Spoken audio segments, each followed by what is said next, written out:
السلام علیکم ورحمۃ اللہ وبرکاتہ۔ ہمارے لیے بھی مجھ سے زیادہ آپ سب کے لیے نہایت خوشی مسرت کی بات ہے، ہماری سعادت ہے۔ اور آپ کے سامنے حضرت مولانا تشریف فرما ہیں۔ بیماریاں یقیناً آپ کمزوری محسوس کر رہے ہیں چلنے کے اعتبار سے، چھڑی بھی ہے اور ہاتھ میں ایک آدمی کا سہارا بھی، اور ابھی ایک لمبی بیماری سے بھی آپ اٹھیں، مگر ان تمام باتوں کے باوجود آپ کی محبت، آپ کا تعلق، آپ کے شہر کا تعلق، یہی محبت ہے جو حضرت کو یہاں کھینچ لاتی ہے۔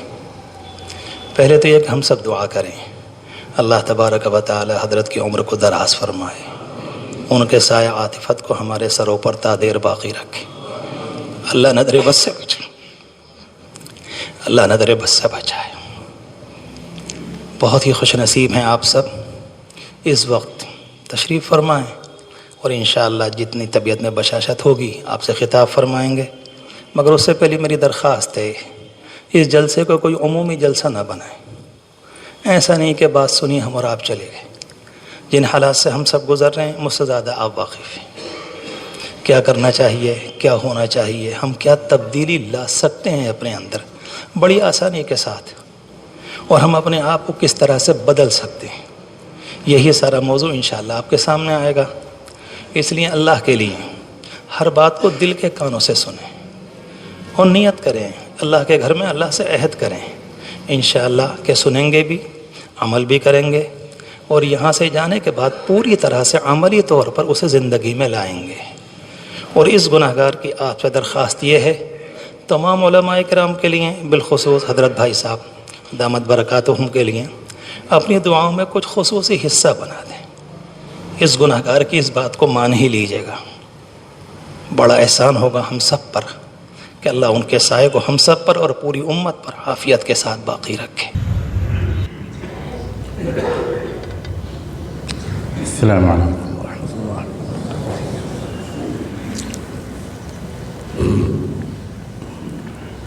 الحمد للہ وکفی وسلام علی عباده الذین اصطفى، اعوذ باللہ من الشیطان الرجیم، بسم اللہ الرحمن الرحیم۔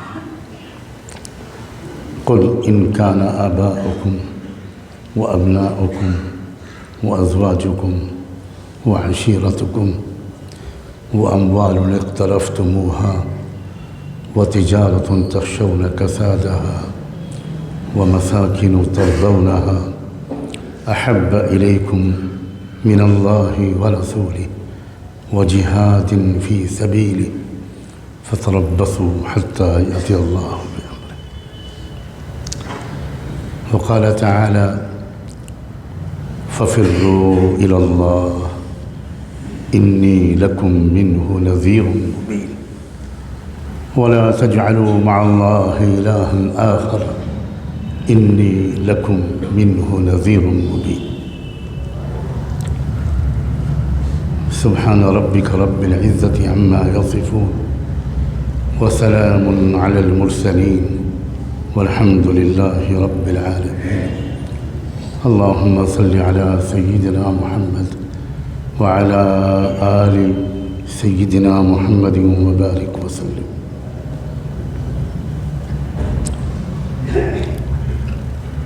مسلمان کہلانے والی قوم میں ہر زمانے میں تین طرح کے لوگ ہوتے ہیں۔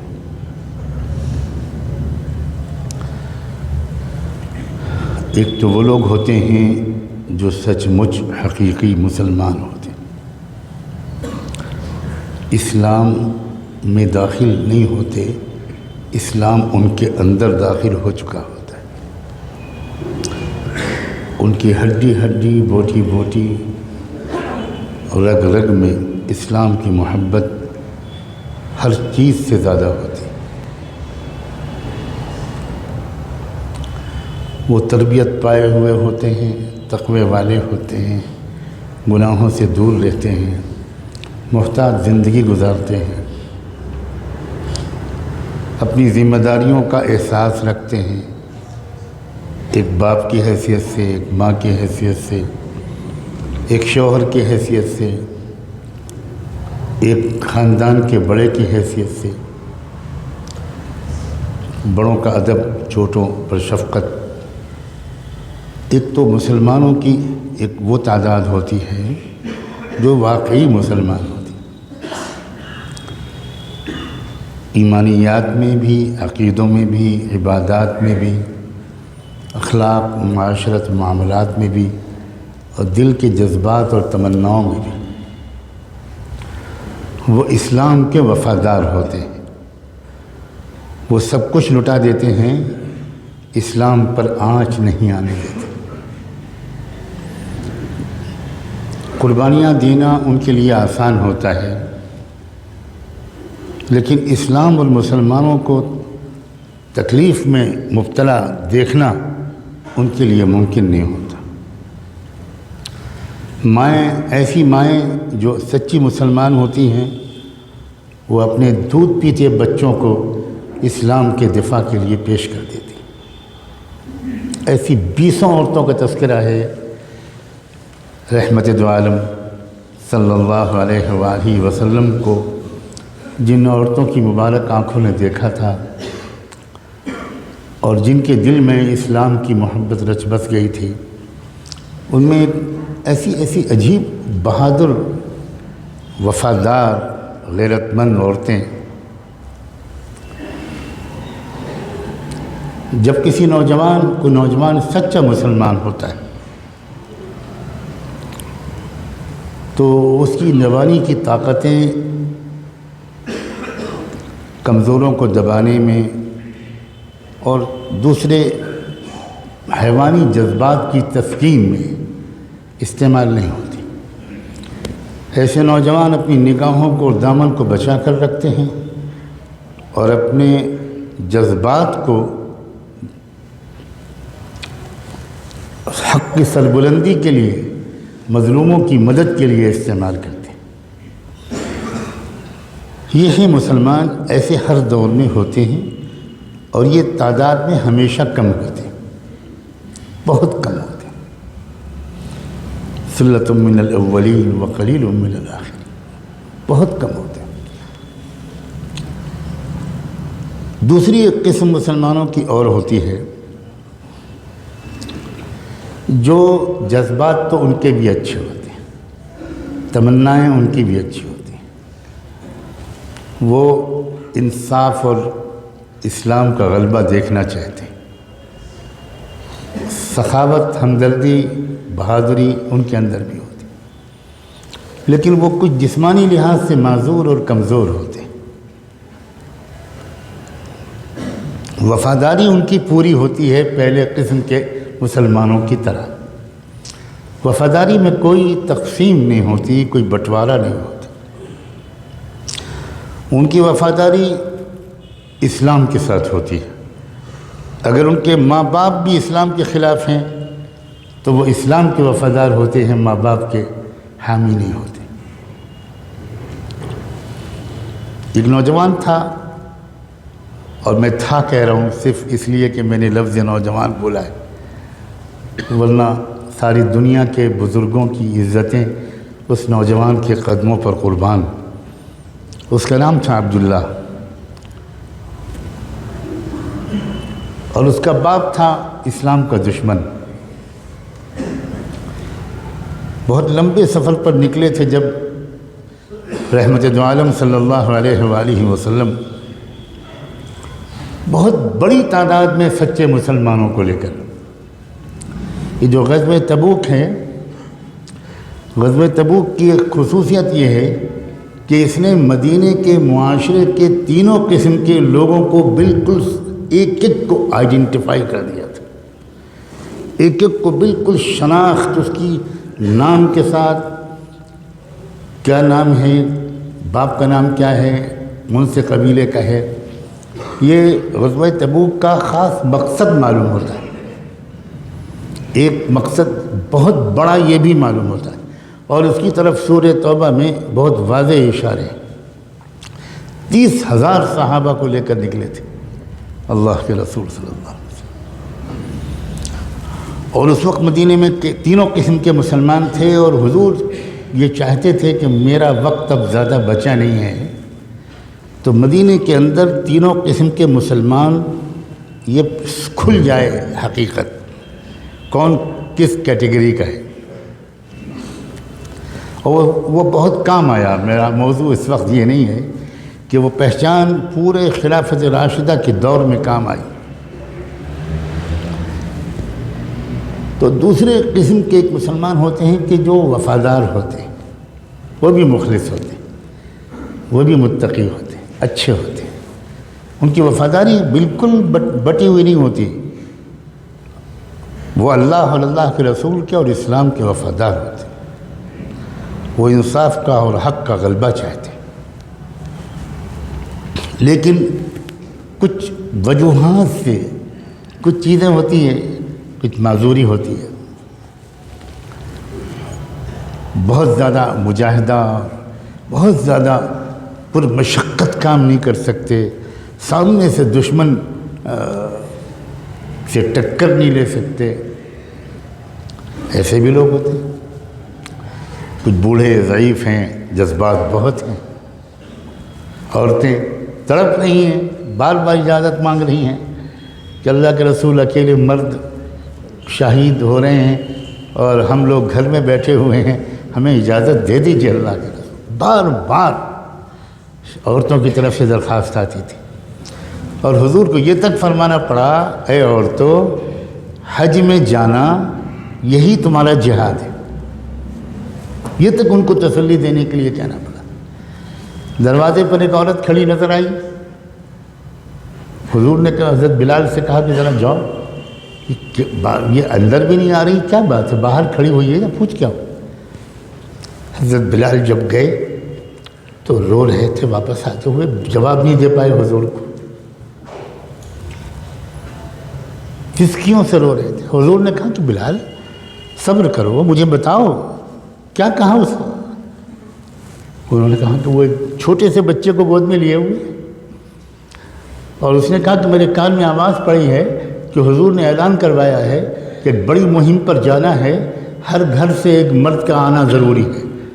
میرے گھر میں کوئی مرد نہیں ہے، میرے شوہر اللہ کے راستے میں شہید ہو چکے ہیں، یہی بچہ ہے میرے گھر میں اس کو لے کر آئی۔ حضور نے انگلی اوپر اٹھائی، آسمان کی طرف دیکھا، کہا اللہ دیکھ لیجئے، گواہ رہی ہے، ایسی بندیاں جس امت میں ہوں، کیا وہ امت کفار سے شکست کھائے گی؟ عورت ہے، جا نہیں سکتی، جذبات دیکھو، وفاداری دیکھو، ہمت دیکھو، تمنائیں دیکھو۔ وہ یہ سوچ سکتی تھی کہ یہ میرا بیٹا میرا اکیلوتا سہارا ہے، میرے گھر میں کوئی ہے ہی نہیں۔ تو دوسری قسم ایک ہوتی ہے مسلمانوں کی، جن کے جذبات، جن کی بہادری، جن کی ہمت، جن کے حوصلے، جن کی تمنائیں، جن کی وفاداریاں پہلے قسم کے مسلمانوں کی طرح ہوتی ہیں، لیکن کوئی عذر ہے جس کی وجہ سے وہ اس طرح جسمانی طور پر مشقت اور بہادری والے کام نہیں کر پا رہے۔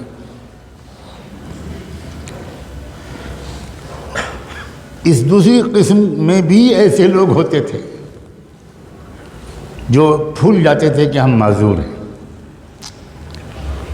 احد کا میدان سج رہا ہے، صحابہ کرام تیار ہو کر آ رہے ہیں ہتھیار لے کر۔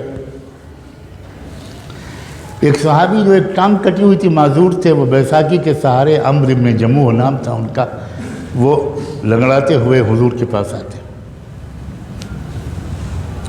اللہ کے رسول مجھے قبول کر لیجیے۔ حضور جواب دیتے ہیں، اما انت فقد وضع اللہ عنک الجہاد، عمر تم معذور ہو، تمہیں کوئی ثواب میں کمی نہیں ہوگی، اللہ دیکھ رہا ہے کہ تمہارا کیا حال ہے، تم اس سفر میں مت جاؤ۔ ان کا بیٹا آ کر کہتا ہے، اللہ کے رسول ابا کو گھر بھیج دیجئے، آپ نے بہت صحیح فیصلہ فرمایا، مجھے بھیج دیجیے۔ حضور نے کہا ٹھیک ہے تم جاؤ۔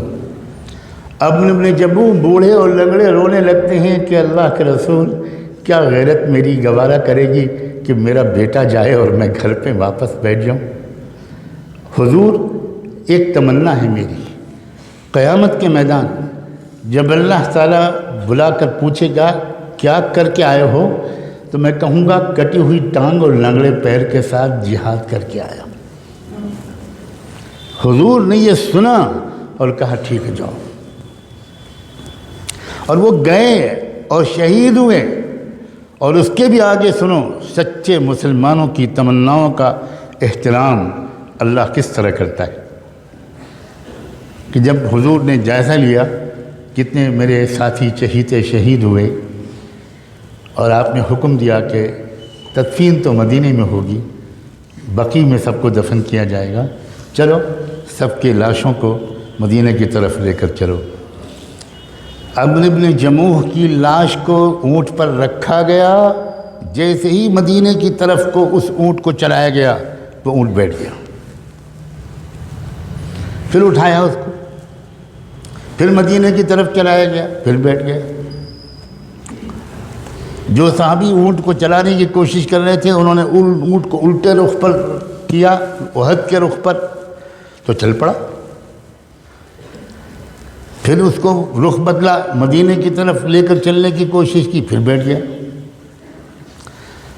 حضور سے آ کر لوگوں نے کہا کہ یہ کیا ہو رہا ہے اللہ کے رسول، یہ ہمارے دوست اور ساتھی شہید عمرو بن جموح کا عجیب معاملہ ہے، مدینہ کی طرف اونٹ کو لے کر چلتے ہیں، ان کی لاش کو اس کے اوپر رکھ کر تو وہ چلتے ہی نہیں، الٹی سمت پر ہانکتے ہیں تو چل پڑتا ہے۔ حضور نے کہا کہ ان کے گھر میں جا کر پوچھو گھر والوں میں کوئی ہے کہ کیا گھر سے نکلتے وقت عمرو نے کوئی دعا مانگی تھی؟ تو ان کی بیوی نے کہا کہ جی اللہ کے رسول سے کہہ دو کہ میرے شوہر نے نکلتے وقت یہ دعا مانگی تھی کہ اللہم لا تردنی الی اہلی حیا او میتا، اللہ مجھے میرے گھر واپس نہ بھیجیو، چاہے میں زندہ رہوں یا مردہ، میں گھر واپس نہیں آنا چاہتا۔ حضور نے فرمایا یہیں دفن کرو، عمرو بن جموح کی دعا قبول ہو چکی ہے، وہ مدینہ نہیں جائے گا۔ کیا جذبات تھے، کسے کہتے ہیں مسلمان؟ مولانا شمس نوید عثمانی آج یاد آ رہے ہیں، ان کی ایک کتاب ہے کیا ہم مسلمان ہیں؟ ایسے ہی صحابہ کے واقعات کو انہوں نے اس میں نقل کیا ہے، اور آخر میں صرف ایک سوال کیا ہے کہ کیا ہم مسلمان ہیں؟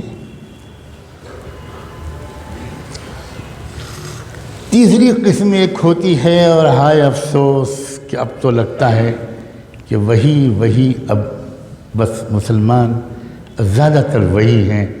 تیسری قسم وہ ہوتی ہے کہ جو مفاد پرست ہوتے ہیں، کاروبار زیادہ عزیز ہوتا ہے، اسلام عزیز نہیں ہوتا، مکان اپنے، بلڈنگیں، بستر، دکان، کاروبار، شاپنگ سینٹرز، کھیت، باغ، یہ زیادہ عزیز ہوتے ہیں، اسلام عزیز نہیں ہوتا۔ بیویاں عزیز ہوتی ہیں، بچے پیارے ہوتے ہیں، ان سے محبت زیادہ ہوتی ہے، اللہ اور رسول سے تھوڑی سی محبت ہوتی ہے، بس زیادہ نہیں ہوتی۔ جو آیت میں نے پڑھی تھی اس میں اللہ نے کہا ہے کہ ایک بات کان کھول کر سن لو کہ اگر تم کو زیادہ محبت باپوں سے ہے، اولاد سے ہے، بیویوں سے ہے، اپنے خاندان سے ہے، اپنے کاروبار سے ہے، اپنے مال سے ہے، اپنے کاروبار سے ہے، وہ تجارت تخشون کسادہا، اگر اللہ اور رسول کے مقابلے میں اور اللہ اور رسول کے مقابلے، اللہ رسول کے ساتھ ان کے دین کے دفاع کے لیے قربانیاں دینے اور مجاہدے کرنے کی بنسبت تم کو ان چیزوں سے زیادہ محبت ہے تو کان کھول کے سن لو، اللہ کہتا ہے اب انتظار کرو میری پکڑ کا، میرے عذاب کا۔ یہ تیسری قسم۔ میں اور آپ اپنا جائزہ لے سکتے ہیں، کسی اور کا جائزہ لینا حرام ہے، بالکل اجازت نہیں۔ اپنا جائزہ لیجئے کہ مجھے کس سے زیادہ محبت ہے۔ تقابل کیا اللہ تعالیٰ نے، محبت کا دعویٰ قبول نہیں کریں گے اللہ تعالیٰ، بالکل تو قبول نہیں کریں گے۔ اللہ ہمیں آپ سے بہت محبت ہے، اللہ ہمیں آپ کے رسول سے بہت محبت ہے، ثبوت پیش کرو، بتاؤ۔ کیا ثبوت ہے؟ آپ بیوی کے حقوق نہ ادا کریں اور کہیں تم سے محبت ہے، بیوی قبول کرے گی؟ یہ تیسری قسم کے مسلمان، ان کو قرآن مجید نے کہا ہے یہ بدترین درجے کے منافق ہیں، اور یہ بھی کہا ہے کہ جاہد الکفار والمنافقین واغلظ علیہم، کہ ان منافقین کا حشر کفار کے ساتھ ہوگا۔ اب ایک بات اور میں عرض کروں، وقت اللہ کرے زیادہ نہ لوں گے۔ جب اسلام کے غلبے کا وقت قریب آتا ہے، جب حق کے غلبے کا وقت قریب آتا ہے، جب ظلم کے خاتمے کا وقت قریب آتا ہے، جب کفر کے کلمے کے پست ہونے کا وقت قریب آتا ہے، جب دنیا میں امن و انصاف اور کلمہ توحید کے غلبے کا وقت قریب آتا ہے، تب اللہ تعالیٰ چھٹائی کا پروسیس شروع فرما دیں۔ یہ ذہن میں رکھیے گا۔ اس سے پہلے تک تینوں قسم کے مسلمان ملے جلے رہتے ہیں، بالکل ملے جلے۔ ایک گھر میں تینوں قسم کے مسلمان پائے جاتے ہیں، ایک مسجد میں تینوں قسم کے مسلمان، ہر جماعت اور دینی اجتماع میں تینوں قسم کے مسلمان، ہر نشست میں تینوں قسم کے مسلمان، سب کچھ سب ایک ساتھ ہوتا ہے، ملے جلے رہتے ہیں۔ لیکن جب وہ وقت آتا ہے کہ جب اب دودھ الگ ہوگا اور پانی الگ ہوگا، جب اسلام کے غلبے کا وقت، میری بات کو غور سے سننا، بہت امید کے ساتھ اس مسجد میں نے یہ بات چھیڑی ہے، بہت عظیم لوگوں کی طرف یہ مسجد منسوب ہے۔ ہم لوگ عام طور پر نعمتوں کی قدر زندگی میں نہیں کرتے، یہ ہماری مصیبت ہے۔ ہم کسی نعمت، کسی شخصیت کے قدر کے لیے اس کے انتقال کا انتظار کرتے ہیں۔ میں پھر دہراتا ہوں، جب اسلام کے غلبے کا وقت آتا ہے، جب کفر کے کچل جانے کا وقت آتا ہے، جب نظم عالم الٹ پلٹ کر دینے کا وقت اللہ کے بتائے ہوئے بنائے ہوئے پروگرام کے مطابق آ جاتا ہے، باطل کا غلبہ نہیں، کفر کا غلبہ نہیں، ظلم کا غلبہ نہیں، الٹی بات میں کروں، جب کفر کا خاتمہ، جب باطل کے کلمے کے کچل جانے کا اور اسلام کے اور حق کے اور انصاف کے اور امن کے قائم ہو جانے کا وقت جب قریب آتا ہے، تو ہمیشہ اللہ کا معمول ہے کہ ملے جلے تینوں قسم کے مسلمانوں کے ذریعے کبھی بھی حق کا غلبہ نہ ہوا ہے نہ ہوگا۔ اس سے پہلے اللہ تعالیٰ ایک پروسیس شروع کرتے ہیں، ایک ترتیب ہے اللہ تعالیٰ کی، وہ یہ کہ چھانٹ دوں گا میں، پہلے قسم کے مسلمانوں کو الگ کر دوں گا اور دوسرے قسم کے مسلمان بھی پیچھے پیچھے ان کے ساتھ رہیں گے، لیکن تیسرے قسم کے ایک انسان کو بھی میں اپنے ان مقبول بندوں اور بندیوں کے ساتھ کھڑے رہنے کی اجازت نہیں دوں گا۔ پھر میل تو چھٹے گا، الگ ہو۔ اور اس کا طریقہ کیا ہوتا ہے؟ اس کا طریقہ اللہ کی طرف سے یہ ہوتا ہے کہ کفر ظلم شروع کرتا ہے، ستانا شروع کرتا ہے، بڑھتا چلا جاتا ہے ظلم، ٹارچر ہوتا ہے، چلتے پھرتے مسلمانوں کو مارا جاتا ہے، جیلوں میں ٹھوسا جاتا ہے۔ یہ طریقہ ہے اللہ کا، یہ فلاں حکومت کر رہی ہے، فلاں حکومت کر رہی ہے، یہ ظاہری طور پر ہم کو اسباب کے اعتبار سے کچھ کام کرنا ہماری ذمہ داری ہے، لیکن میں سمجھا رہا ہوں یہ اللہ تعالیٰ کا ہمیشہ سے یہ سسٹم ہے۔ اُذِينَا مِن قَبْلِ أَن تَأْتِيَنَا وَمِن بَعْدِ مَا جِئْتَنَا، بنو اسرائیل کے لوگوں نے موسیٰ علیہ السلام سے کہا تھا کہ پہلے بھی ہم ذلیل سمجھے جاتے تھے، فرعون کے لوگ ہم کو دلتوں سے زیادہ بدتر سمجھتے تھے، ہمیں غلامی کی زنجیروں میں جکڑ رکھا تھا، آپ آئے، ہم نے آپ پر ایمان ہم نے قبول کیا، ہم نے آپ کا ساتھ دیا، اس کے بعد بھی وہی ظلم ہم پر ہو رہا ہے۔ وہ ظلم اور ظلم میں فرق تھا۔ چنانچہ موسیٰ علیہ السلام نے بعد میں جو جوابات دیے اور بعد میں اس قوم کی تاریخ نے جو مرحلے طے کیے، تو اس نے بتایا کہ بہت فرق تھا ان دونوں قسم کو ظلم میں۔ چھٹائی لازمی ہے. لیمحص اللہ الذین آمنوا لیمیز اللہ الخبیث من الطیب. قرآن نے 20 جگہ یہ بات بیان کی. چھٹائی تب ہوتی ہے، یہ ایک بات میں تیسری چوتھی بار دوہرا رہا ہوں، جب اسلام کے غلبے کا وقت قریب ہوتا. اس وقت اللہ تعالیٰ یہ برداشت نہیں کرتے کہ تیسری قسم کے لوگ یہ دوسری اور پہلی قسم کے والوں کے ساتھ رہے.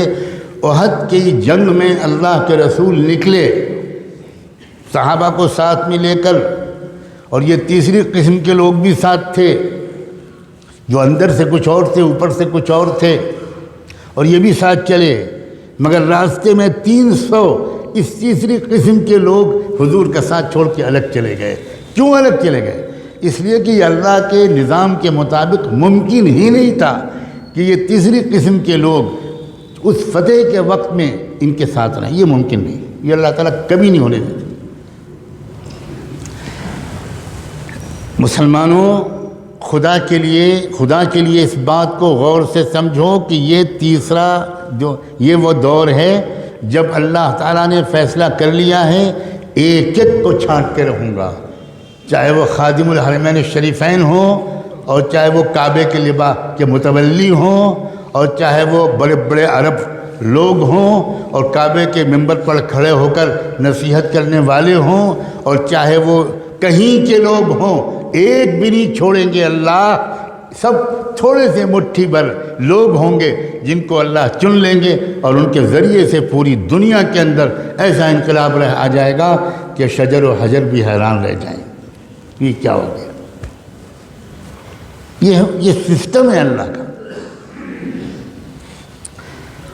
چھٹائی شروع ہو چکی ہے بڑی تیزی کے ساتھ، اور شروع بھی اللہ نے کہاں سے کی ہے چھٹائی؟ میرے منہ پر الفاظ نہیں آ سکتے کہ کہاں سے چھٹی ہوئی ہے. بدا الاسلام غریباً وسیعود غریباً کما بدا. وہاں سے چھٹائی. اللہ تعالیٰ کے کوئی رعایت نہیں. تم ہاشمی ہو، تم مطلبی ہو، تم مکی اور مدنی ہو، تم قریشی ہو، اور تم فلاں ہو، اور تم سعودی ہو، اور تم یہ ہو اور وہ ہو، ہم تمہاری اندرون کی باتوں کو جانتے ہیں.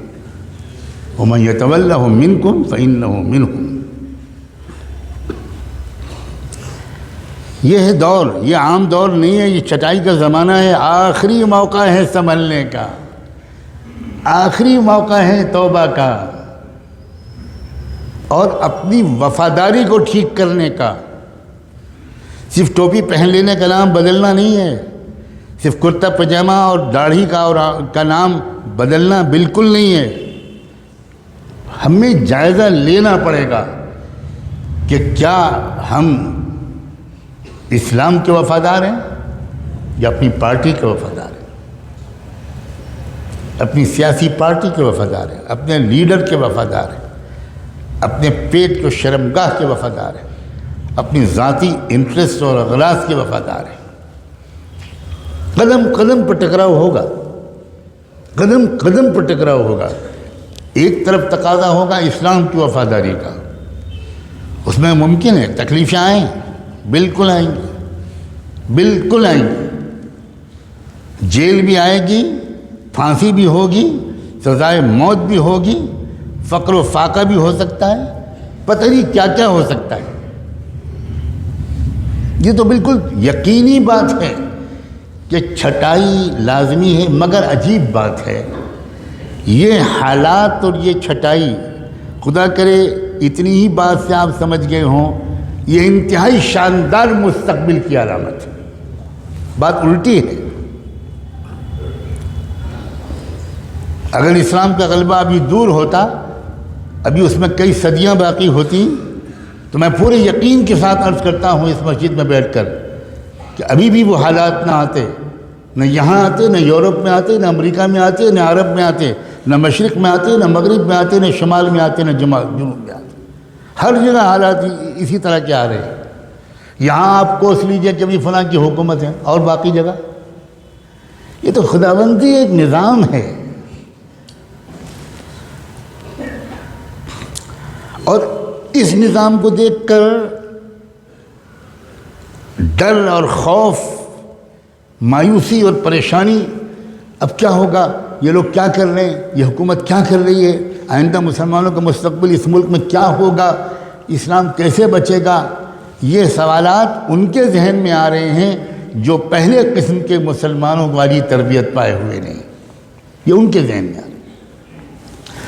ورنہ جن کا ایمان مضبوط ہے، جن کا علم گہرا ہے، جن کی سمجھداری بہترین ہے، جو قرآن کو سمجھے ہوئے ہیں، جو اچھی صحبتیں پائے ہوئے ہیں، وہ اپنے وقت کو موبائل میں ضائع نہیں کرتے، انٹرنیٹ میں ضائع نہیں کرتے، بازاروں میں گھومنے میں ضائع نہیں کرتے، وہ سمجھداروں کے پاس بیٹھ کر سمجھداری کی باتیں سننے میں اپنا ایک ایک منٹ استعمال کرنے کی کوشش کرتے ہیں۔ ان کا بالکل الٹا خیال ہے، ان کا حال اس وقت کے حالات میں یہ ہے کہ ایسا لگتا ہے کہ اندھیرا بڑھ رہا ہے، تو اس کا مطلب یہ ہے کہ اب صبح روشن قریب ہے۔ بالکل الٹا تاثر ہے ان کا۔ ان کو فکر جانتے ہیں کس بات کی ہے؟ میں صاف کہنا چاہتا ہوں، پہلی قسم کے اس وقت جو ایمان والے ہیں ان کو فکر یہ ہے کہ میرا بھی شرکت، میری بھی اس فتح والی مہم میں ہو پائے گی کہ نہیں ہو پائے گی، یہ فکر ہے ان کو۔ فتح تو ہوگی، الا ان نصر اللہ قریب۔ اس ملک کو بھی پہچاننا مشکل ہوگا، اس کے چپے چپے سے کلمہ توحید کی آواز آئے گی، یہ چمن معمور ہوگا نغمہ توحید سے، یقیناً اس میں کوئی شک نہیں ہے۔ فکر جو ہے اس پہلی قسم کے لوگوں کو وہ یہ کہ میری شرکت، میری اولاد کی شرکت، میرے جگر کے ٹکڑوں کی شرکت، میرے شاگردوں کی شرکت، میرے دوستوں کی شرکت، میرے قریبی لوگوں کی شرکت اس مہم میں ہو پائے گی کہ نہیں ہوگی۔ ہم تو نہیں کان پکڑ کے نکال دیے جائیں گے، ہم تو نہیں محروم کر دیے جائیں گے کہ نہیں تم نہیں شریک ہو سکتے، تم اس قابل ہی نہیں، ہم تم کو خوب پہچانتے ہیں، ہم تم کو خوب پہچانتے ہیں۔ لا تخرجوا، کیا ہے وہ جو کہا گیا تھا ان منافقین سے،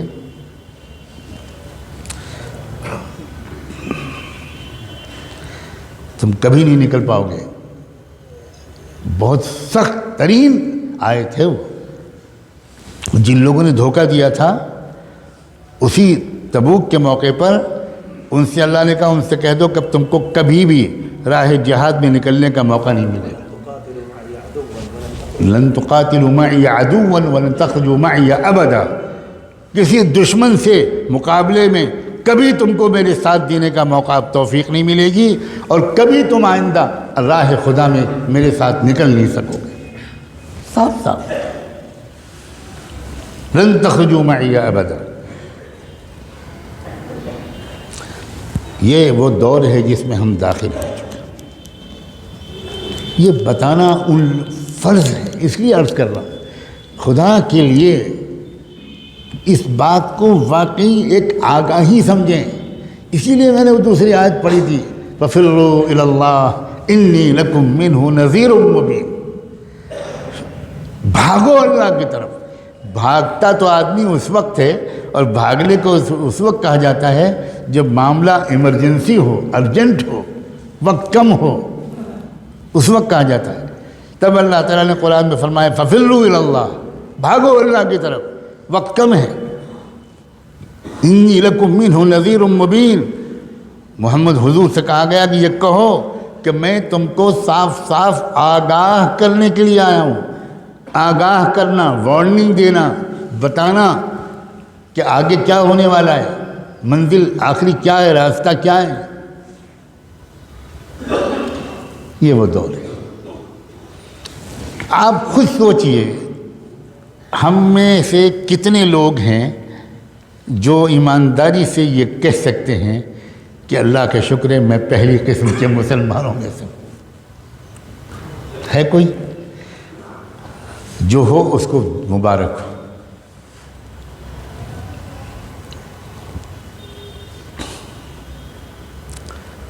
اصل اسلام کس کو کہتے ہیں بھائی؟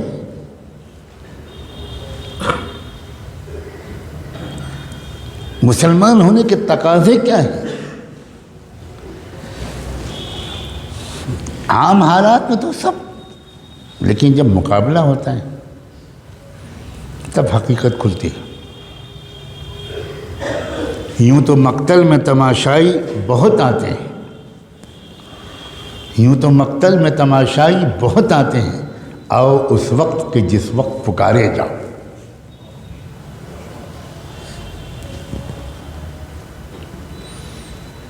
ڈرنے کا، خوف کرنے کا، مایوس ہونے کا کوئی سوال ہی نہیں بنا۔ اصل میں چونکہ ہم لوگوں نے اس دنیاوی زندگی کو لہو و لعب بنا لیا ہے، زینت و تفاخر فی الاموال والاولاد، ہم نے بس مزے کی زندگی گزارنا ہم چاہتے ہیں، کوئی چیلنج نہ آئے، کوئی پریشانی نہ ہو، یہ ہماری سب کی مصیبت ہے۔ ہم نے اس دنیا کو غلط سمجھا ہے۔ حضور فرما رہے ہیں دنیا سجن المومن، یہ دنیا مزے سے جینے کے لیے بنائی نہیں گئی ہے۔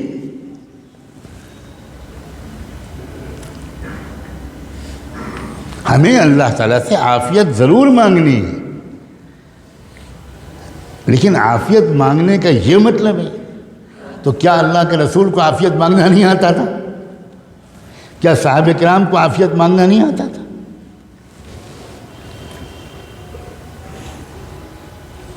ہمتیں بلند کیجئے، اپنے آپ کو پہلی قسم میں لانے میں دیر مت کیجئے، کچھ پتہ نہیں کہ کس وقت یہ دروازہ بھی بند ہو جائے کہ بس جو آ چکے وہ آ چکے، اب نہیں۔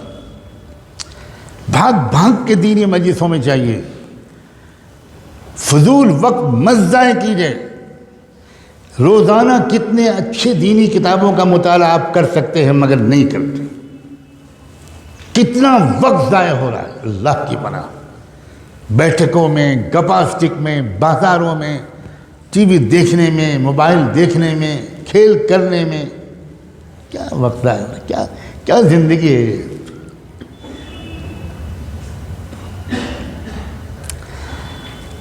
اللہ تعالیٰ دکھا رہے ہیں، میرے اشارے کو سمجھنا، اللہ تعالیٰ دکھا رہے ہیں دنیا کی دو قومیں، دو جگہ کے مسلمان، پوری دنیا کے سب سے زیادہ غریب، سب سے زیادہ ظلم و تشدد کا نشانہ، 40 سال سے مسلسل بموں کی بارش ان پر ہو رہی ہے، دنیا بھر کے ہتھیار ان پر استعمال ہو رہے ہیں، لیکن دو جگہ کے مسلمانوں کو میں سلام بھیجتا ہوں، ایک فلسطین اور ایک افغانستان۔ کھل کے کہہ رہا ہوں، ان نوجوانوں نے پہلی قسم کا مسلمان بننے کی کوشش کی ہے تو ساری دنیا کا باطل الٹا لٹکا ہوا ہے اور بلینز آف ڈالرز وہاں پر خرچ کیے جا رہے ہیں، مگر اسلام کا جھنڈا جھکنے کو تیار نہیں ہے۔ ہمارے سامنے کے واقعات ہیں بھائی، ہم بدر اور احد کے واقعات بیان کریں، بالکل بیان کرنا ہے، ہمارے سامنے کے واقعات ہیں۔ افسوس لوگوں کو ان خبروں کی کوئی جستجو نہیں ہے۔ غزہ کے مسلمانوں کے پاس ایک بسکٹ نہیں آ سکتا، ایک چاکلیٹ اور ٹافی نہیں آ سکتی، راستے بند کر دیے گئے ہیں۔ دنیا کا اس سے بڑی کوئی جیل نہیں ہے، کوئی کاروبار نہیں ہو سکتا، کوئی پارسل نہیں آ سکتا، دنیا سے کوئی تجارت نہیں ہو سکتی، دنیا چھوڑیے پڑوس کے ممالک سے نہیں ہو سکتی۔ پڑوس کے عرب ممالک ان کے دشمن بن گئے ہیں، پڑوس کے عرب ممالک نے سب کچھ ان کے لیے بند کر دیا ہے اور یہ طے کر دیا کہ یہ فلسطین کے یہ سر پھرے ان کو جینے نہیں دیں گے، یہ بھوک سے تڑپ تڑپ کر مر جائیں۔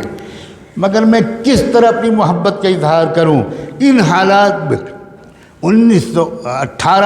2018 اور 2019 اور 2019 اور 2020 ان 2 سالوں میں 21,000 لڑکیاں وہاں حافظ قرآن بنی، لڑکیاں۔ مخیمات و تحفیظ القرآن، وہاں خیمے لگتے ہیں، مدرسے نہیں بن سکتے، اسکول نہیں بن سکتے، تعمیر نہیں ہو سکتی، سیمنٹ نہیں ہے، اینٹیں نہیں ہیں، سریا نہیں ہے، کسی چیز کی سپلائی نہیں ہو سکتی۔ انہوں نے خیمے لگائے اور خیموں میں لکھا کہ ان خیموں میں جو لڑکیاں پردے کے ساتھ قرآن حفظ کرنے کے لیے آ سکے وہ آ جائیں۔ 21,000 لڑکیاں حافظ بن گئی۔ کیا قوم ہے!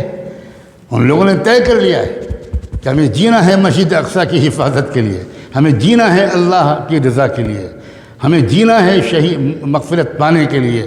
چھوٹا سا علاقہ، مٹھی بھر لوگ، مگر ساری دنیا کی طاقتیں ان سے ایمان کو چھیننے اور سودا کرنے اور دبانے میں لگی ہوئی ہیں، مگر پہلے قسم کے مسلمان ہیں وہ. میرا یقین ہے یہ، اللہ اس یقین کی لاج رکھے. طے کرنے کی بات ہے بھائی، طے کرنے کی بات ہے. ایک آدمی طے کر لیتا ہے کہ مجھے ہمالیہ کی سب سے اونچی چوٹی ایوریسٹ پر پہنچنا ہے. ماں سمجھاتی ہے، باپ سمجھاتے ہیں، دوست سمجھاتے ہیں، سب لوگ روکتے ہیں، مگر وہ پہنچ جاتا ہے. کیا ملتا ہے اس کو اوپر پہنچنے سے؟ ایک فوٹو چھپ جاتا ہے، ختم. انسان کوئی بات طے کر لے، اسے کوئی طاقت اسے روک سکتی ہے؟ طے ہی نہیں کر رہے ہیں ہم لوگ، صرف بیان سن رہے ہیں، صرف بیان سن رہے ہیں، اور تھوڑا بہت طے کرتے ہیں کہ ٹھیک ہے آج نماز پڑھیں گے، اور تھوڑا سا بس. تو ہی ناداں چند کلیوں پہ قناعت کر گیا، تو ہی ناداں چند کلیوں پہ قناعت کر گیا، ورنہ گلشن میں علاج تنگی داماں بھی تھا. بس دعا ہے کہ اللہ تعالیٰ ان باتوں کو جو میں عرض کر رہا ہوں بغیر استحقاق کے بک رہا ہوں، جنوں میں کیا کیا کچھ تو سمجھے خدا کرے کوئی. اسلام کا غلبہ قریب ہے. میں ہزاروں بار قسم کھا کر یہ بات کہنے کو تیار ہوں، اور پچھلے 15-20 سال سے ہر وقت میں یہی کہہ رہا ہوں، بالکل قریب. لیکن یاد رکھنا، اسلام کا غلبہ الگ چیز ہے، میرا تمہارا غلبہ الگ چیز ہے، بالکل الگ چیز ہے. خوش مت ہو جانا کہ اسلام کا غلبہ جب آئے گا تو مزے لوٹیں گے. نا، مجھے نہیں لگتا کہ اس وقت ایک پورے ضلع کے اندر پہلے قسم کے مسلمان کیا 5 بھی ہوں گے. 5 بھی میں نے شاید زیادہ کہہ دیا. جو پہلی قسم ہے مسلمانوں کی، وہ بننے کی ضرورت ہے. آگ لگ جانی چاہیے ہمارے سینے میں کہ وہ بن کے رہنا ہے.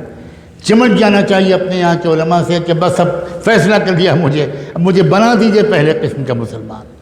میں کچھ نہیں جانتا، مجھے پہلے قسم کا مسلمان بننا. وفاداری والا، بہادری والا، سخاوت والا، ہمدردی والا، سمجھداری والا. میں اپنے گھر والوں کے بھی حقوق ادا کروں گا، لیکن میں پہلے قسم کا مسلمان بنتے ہوئے حقوق ادا کروں گا. میں لوگوں کی خواہشات کے مطابق اپنی جنت کا سودا نہیں کروں گا. کوئی مجھے بچانے کے لیے نہیں آئے گا، نہ قبر میں اور نہ میدان حشر میں. اللہ تعالیٰ ان کلمات میں خیر و برکت ڈالے، اور ہمارے اندر کچھ عزم، کچھ حوصلہ، کچھ آگے بڑھنے کا ایک پختہ ارادہ، اور اللہ سے چمٹ جانا، اللہ سے چمٹ جانا. آپ علماء سے بھی چمٹیے، اور اس سے زیادہ میں کہتا ہوں اللہ کے قدموں پر پڑ گئے، روزے رکھیے، اور بلک کر اللہ سے کہیے کہ اللہ ہم تو سمجھتے نہیں کہ پہلی قسم کیا ہوتی ہے، دوسری قسم کیا ہوتی ہے. آپ سب جانتے ہیں. اللہ مجھے پہلی قسم میں کے لیے قبول کر لیجیے، پہلی قسم کے لیے قبول کر لیجیے. مجھے کسی کی داد نہیں چاہیے، مجھے شہرت نہیں چاہیے، کسی کو پتہ بھی نہ چلے، لیکن میں تیسری قسم میں جینا اور مرنا نہیں چاہتا. مجھے اس سے نکال لیجیے، مجھے اس سے نکال لیجیے، اور مجھے پہلی قسم میں لے آئیے. یہی دعا آپ سب میرے لیے بھی کریں، بہت زیادہ آپ کا احسان ہوگا. جزاکم اللہ وبارک فیکم، وآخر دعوانا ان الحمد للہ رب العالمین. مائک تو باہر ہی جائے گا. انشاءاللہ مختصر سی دعا ہوگی، اس کے بعد انشاءاللہ نماز. جو باتیں حضرت نے فرمائی ہیں سچ یہ ہے. بھائی صاحب تشریف لائے تھے پرسوں مراد آباد. جب میں پرسوں گیا میری ملاقات ہوئی، اور کافی لمبے عرصے کے بعد ہوئی. تو میں تو یہ سوچ رہا تھا کہ پتہ نہیں سفر سنبھل کا ہوگا تو پھر کیسے ہوگا اور کس طرح سے تشریف لائیں گے. اور اس وقت جب یہاں تشریف لائے ہیں تو آپ کے سامنے، اور اب جو بات ہوئی ہے تو میں سمجھ نہیں پا رہا.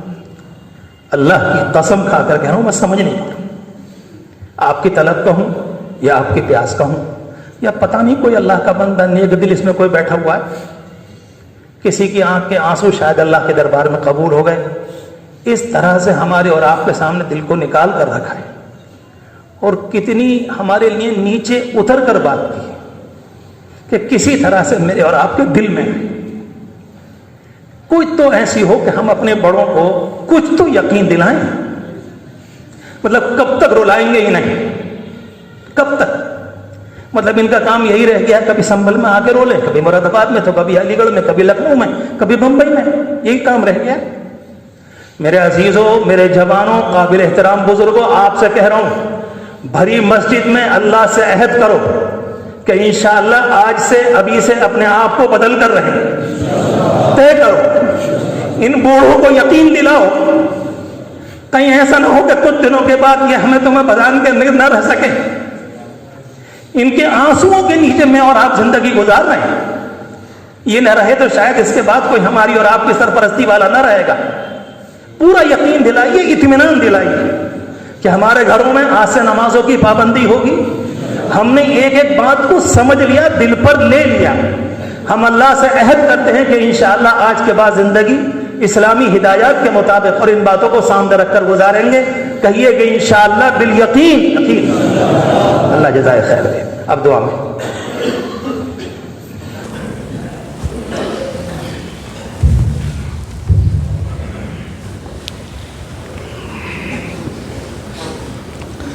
سبحان اللہ وبحمدہ، سبحانک اللہم وبحمدک، نشہد ان لا الہ الا انت، نستغفرک ونتوب الیک، نستغفرک ونتوب الیک، نستغفرک ونتوب الیک۔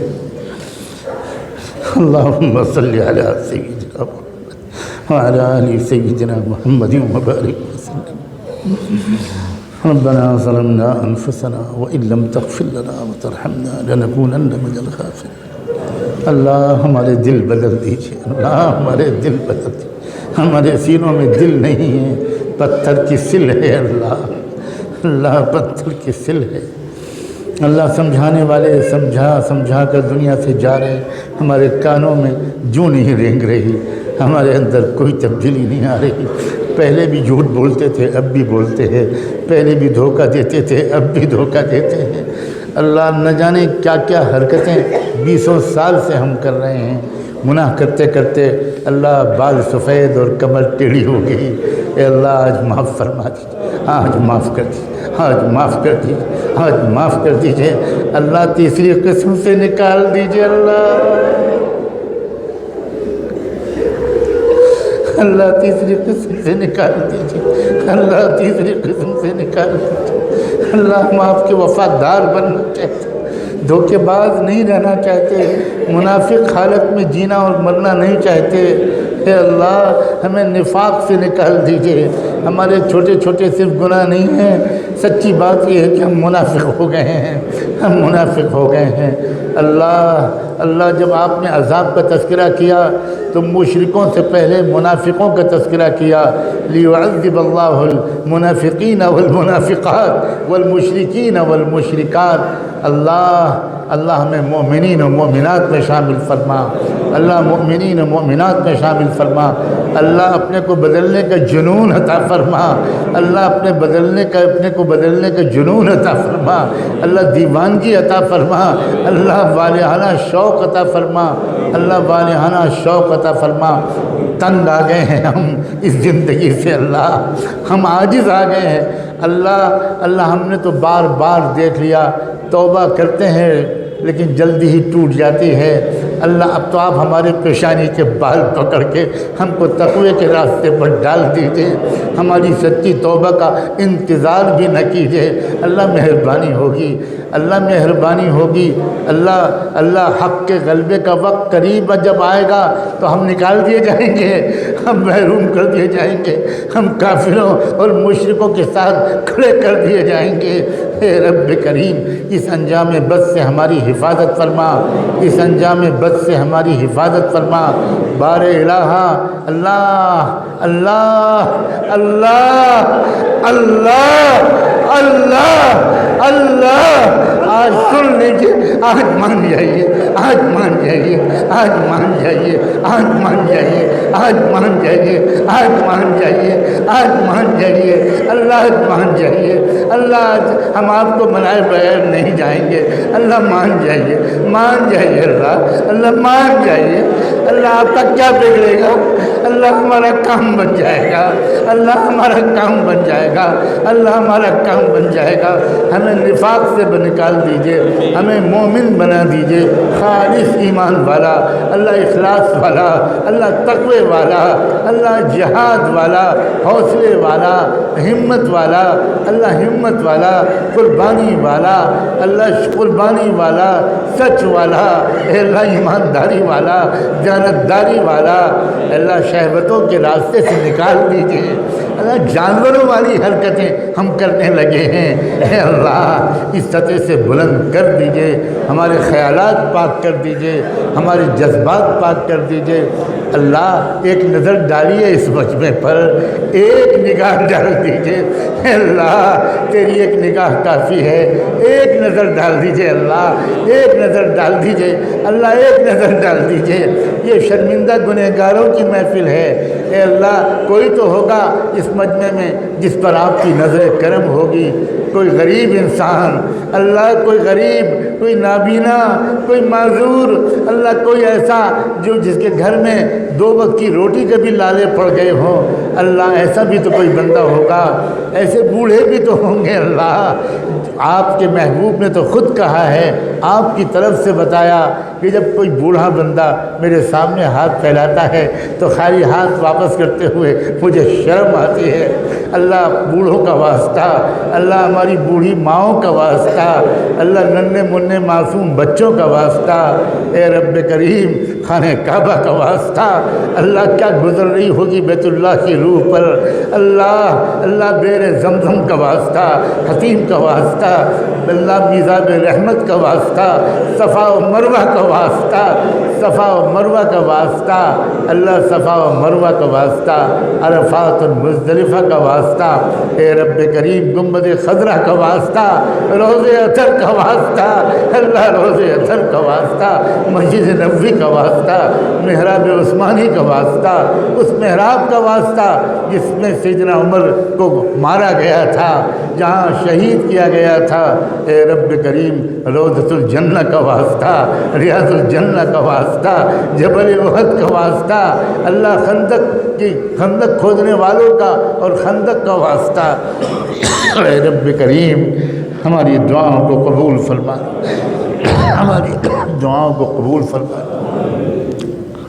اے اللہ آپ کے محبوب نے اور ان کے ساتھیوں اور اہل بیت نے خون پسینہ بہا کر، بھوکے رہ کر، پتھر باندھ کر، ٹھنڈے چولہے کر کے اللہ یہ امت بنائی تھی۔ اللہ ہم مزے مزے میں اس امت کے ساتھ خیانت کر رہے ہیں، بے وفائی اور غداری کر رہے ہیں۔ رب کریم ہمیں وفادار بنا، ہمیں وفادار بنا، جو مانگا ہے وہ بھی عطا فرما، جو نہیں مانگ سکے وہ بھی عطا فرما۔